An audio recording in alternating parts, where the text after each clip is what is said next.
कवि जुढ़ा लिखते हैं जिन्होंने इस देश के लिए प्राणों की आहुति दे करके अपने आप को कुर्बान कर गए। कवि का संकेत क्या है बहादुर?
जिनकी कीमत चुकाने में चुक जाएंगे।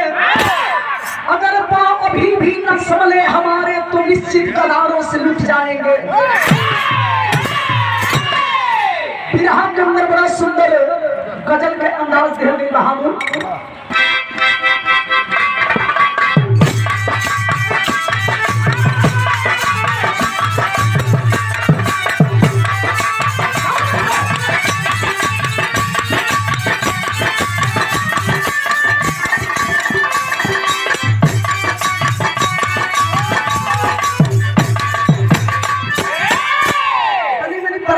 मास्टर साहब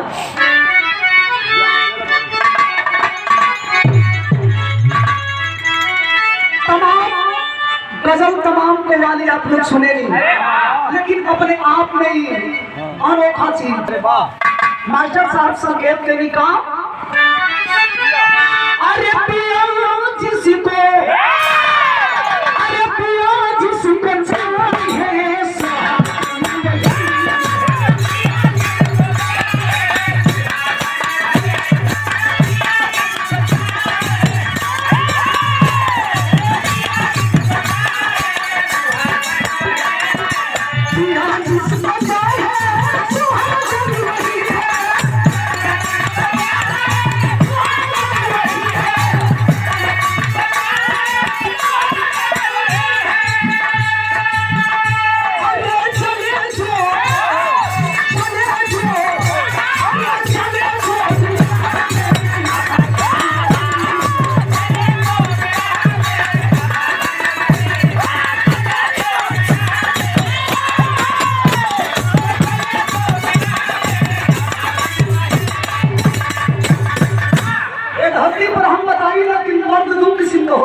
कसौटी पर पानी पर मर्यादा पर मरे हो कोई सुनो मर्द हो कि लाख में हरारू अंदर ले लगे दरियावत हो लेकिन काला टाइट है अट मर तो प्यार से मर सी तो छुआ के हटा ले लेकिन मर्द से कहते हैं जो आसमान शान और आबरू पर कुर्बान होते हैं उनके लिए कवि का संकेत है बहादुर।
बात होने समय के मास्टर साहब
हिंदुस्तान की धरती, जिस धरती को हम सोने की चिड़िया कहते हैं, India is the golden bird, हमारा देश सोने की चिड़िया कहे जाने वाले देश। आज का दौर ऐसा गुजर रहा है, आज के समय में कुछ हमारे देश में ऐसे नेता हो गए हैं कि राजनीति की रोटियां सेकने में लगे हैं करके हिंदुस्तान के प्रति आवाज उठाने लगते हैं। और जब आवाज उठाने लगे, यह बात अंग्रेजों को बर्दाश्त नहीं हुआ, उस समय बर्दाश्त नहीं कर पाते हैं। चंद्रशेखर जी के पीछा अंग्रेज करे लगल, और जब करे लगल तो बिरहन गीत लिखे तो कोयल मास्टर साहब क्लियर रखिए। आइए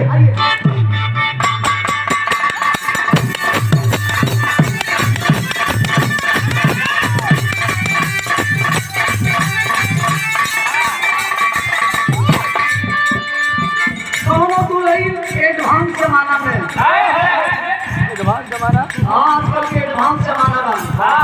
अच्छा, हमनी के नेताजी की बात करनी हो, बड़ा नीक लगल हमके। आजकल के जमाना में इतना अंतर हो गया।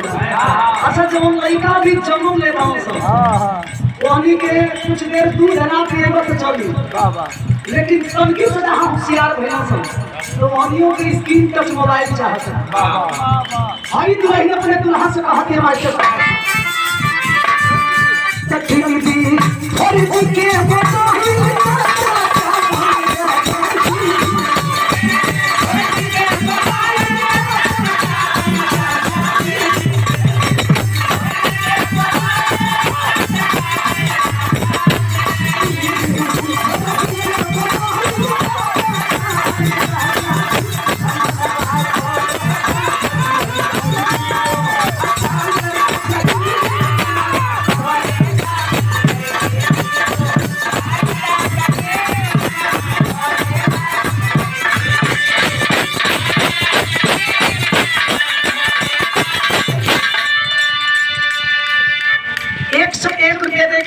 पिताजी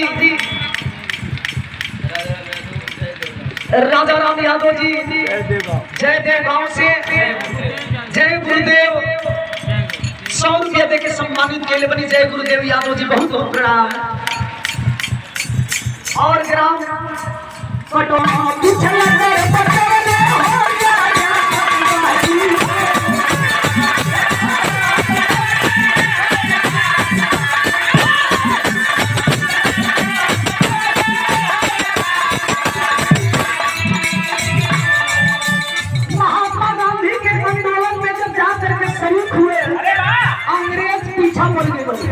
यहाँ तक की कमीना ले जाकर के नेताजी को जेल के अंदर बंदी बना देते हैं। और जब जेल के अंदर बंदी बनाए तो मारने लगते हैं और पूछने लगते हैं ये बताओ कि तुम्हारा नाम क्या है। हर जगह जवानों को इकट्ठा करते हो और हिंदुस्तान के लिए नारा लगाते हो। तब नेताजी कहते हैं क्या,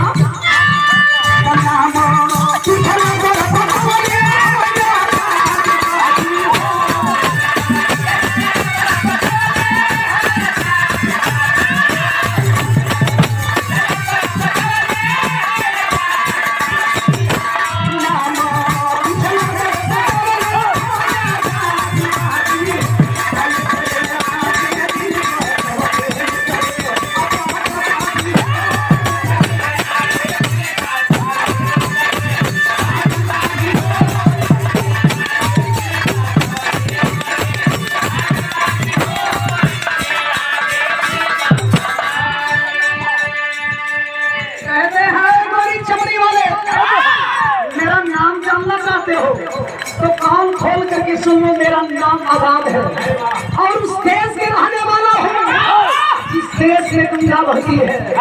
हम सर कटाना जानते हैं लेकिन कबीरों के सामने गर्दन झुकाना मंजूर नहीं। और जानते हो मेरे पिता का क्या नाम है? क्या बताते हैं?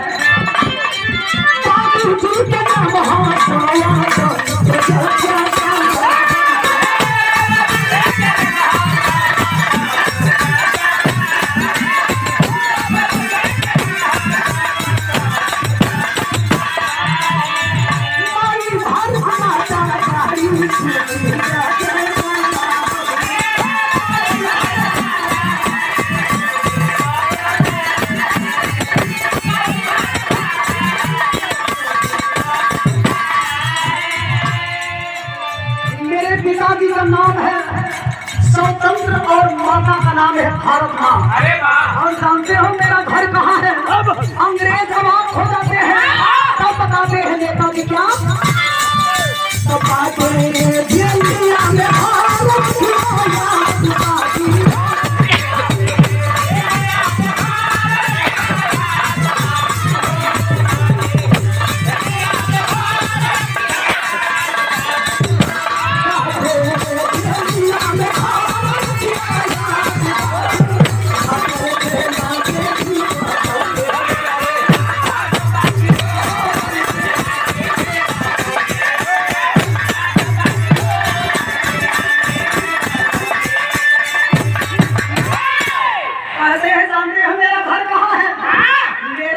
जेल के अंदर है। ए बाबू, अंग्रेज नेताजी को छोड़ के देते हैं लेकिन पीछा करना बंद नहीं किया।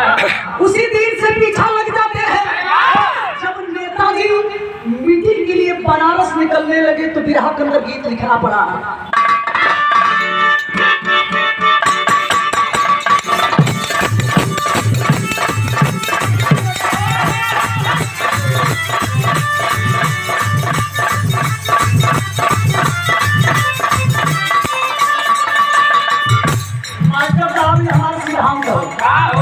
आधा पेट के खाई लग जवानी पर के मरल बड़ा खाए मरल बंद हो तो जानते हो मीडिया में जो है मेरे वाले आदतें नहीं है। तभी पर्दा बढ़ा के आओ तो बुराई से मिला है मास्टर के कलम से मिल गई। बुराई तो जाए तो हमारे कर्म पूरी गई। देखो तो अपने चैनल में मारो अब तो हर कौन तो हर कौन तो संगरों की खेल खेले हमारे को भाग्य बात हम कहाँ है तो सुनिए जाए भोलेनाथ तुम्हें मेहरारू कहता अरे हम के सवारी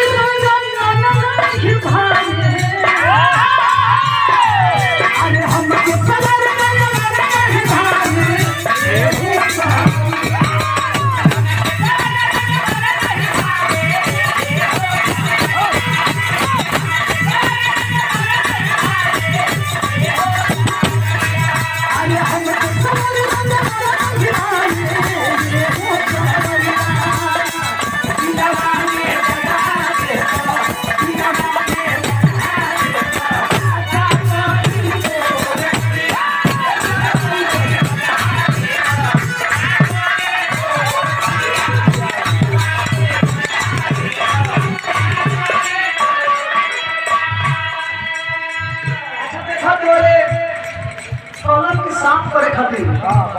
पंचायत क्षेत्र बैरीडीह के धमकी के उम्मीदवार साहब वसीम अहमद जी 200 रुपया दे के सम्मानित के लिए प्रणाम था।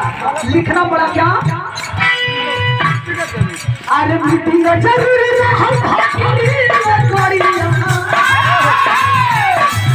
अरे मीटिंग जरूरी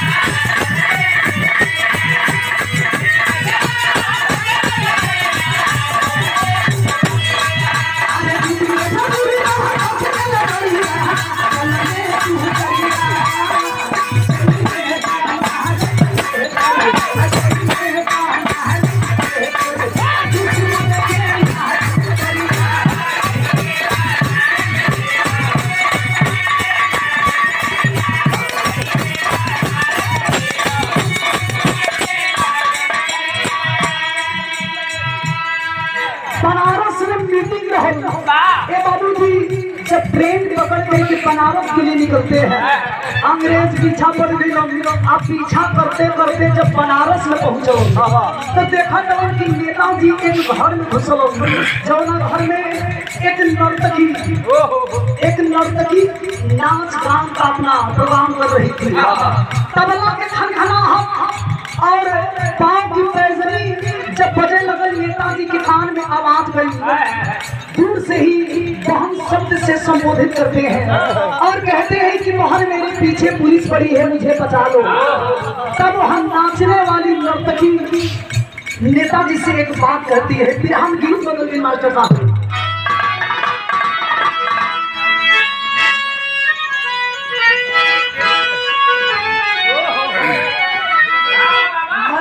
मास्टर साहब और यहाँ से तुरंत निकल जी हंस, लेकिन एक गीत के कोनो जवाब नहीं।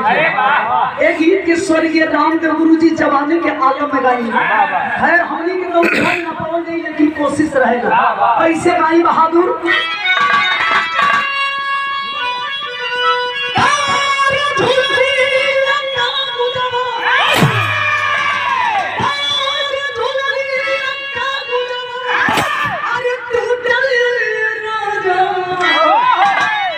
जवानिया में गड़िया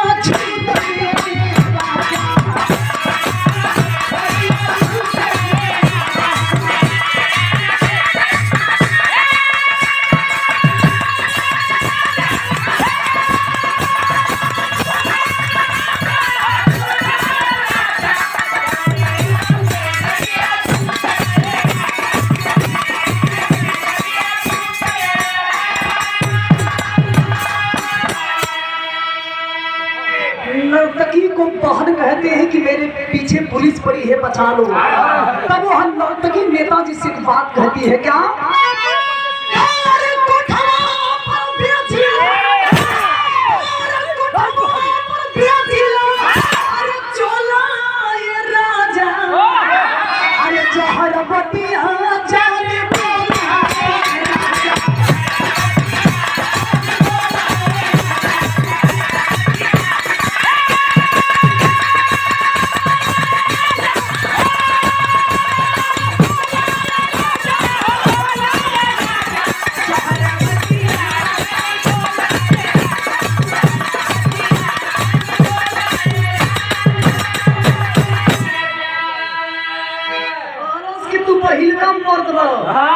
कि आइल बड़ा कोठा पर हमके बहिन कही के बुलावत है। तोहरा से पहले जितना कुल मर्द आवेलो खाली रात रंगीन करे खातिर आवेलो। नेताजी कहते हैं बचा लो।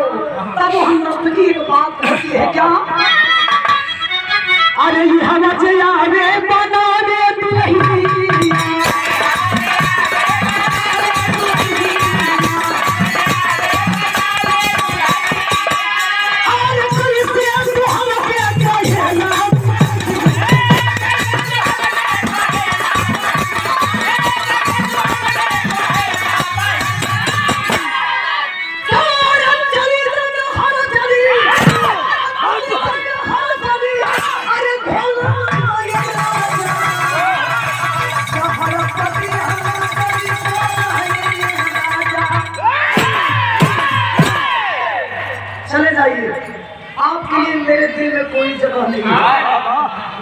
नर्तकी से ऐसा बात सुन के बाबू नेताजी से बर्दाश्त ना भइल। उसी वक्त एक बात कहते हैं कि सुना है नारी दुनिया में ममता की ऐसी मूरत है, सुना है नारी दुनिया में ममता की ऐसी मूरत है, रूप अनेकों हैं जिनके पर धर्म धुरी की सूरत है। मेरे पीछे पुलिस बड़ी, क्या तेरा इतना फर्ज नहीं? तुम भी बेटी है भारत की, क्या भारत माँ का कर्ज नहीं? ऐसे नरक जीवन से बेहतर बलिदान देश पर हो जाऊं, ऐसे नरक जीवन से बेहतर बलिदान देश पर हो जाऊं, रुपए पैसे की लात मार ओढ़ के सरिया सो जाऊं। नर्तकी के सामने कलम के तुम भी हिंदुस्तान की बेटी हो, क्या धरती माँ के लिए तेरा कोई फर्ज नहीं बनता? कभी कभी इंसान के बाप के जब चोट लगेले तो हम बताइए कि गोलियों मारला से बेसी खड़ेला। नेताजी के बतिया सुन करके बाबू नर्तकी के दिल में बड़ी चोट लगी, और जब चोट लगल तो फैसला करती है कि मैं भी हिंदुस्तान की बेटी हूँ, भले ही नाचने गाने का काम करती हूँ, नाचल गाई में रुपया मिली, अरे वाह, कुल में कोनो फायदा? मरना है तो देश के लिए मरूंगी। वहाँ नाचने वाली नर्तकी करती है क्या बिरहा में मास्टर साहब? पुराण गीत लिखल गई। और हमारे धर्म के पिताजी माननीय श्री रामचंद्र नेताजी के द्वारा सागर 501 रुपये का आशीर्वाद, पूजनीय पिताजी के हमारे ओर से प्रणाम। आइए बहादुर।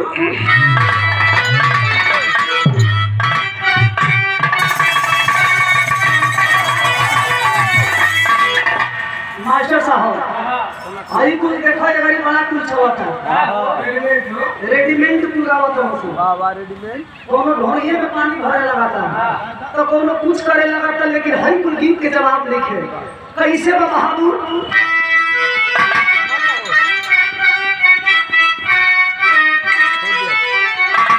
अरे माँ तो हो नवा दे दा, अरे बहिना हो बीरनवा दे दा, अरे भौजी हो सजनवा दे दा, अरे देश के ई भाव रहो। अरे गीत रहो लेकिन बिरहा के अंदर भाव दे हो गई। ललिया बोल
नरक जिंदगी जियला से अच्छा बा कि देश खातिर कुर्बान हो गई। ए बाबू हेलो समय समाप्त।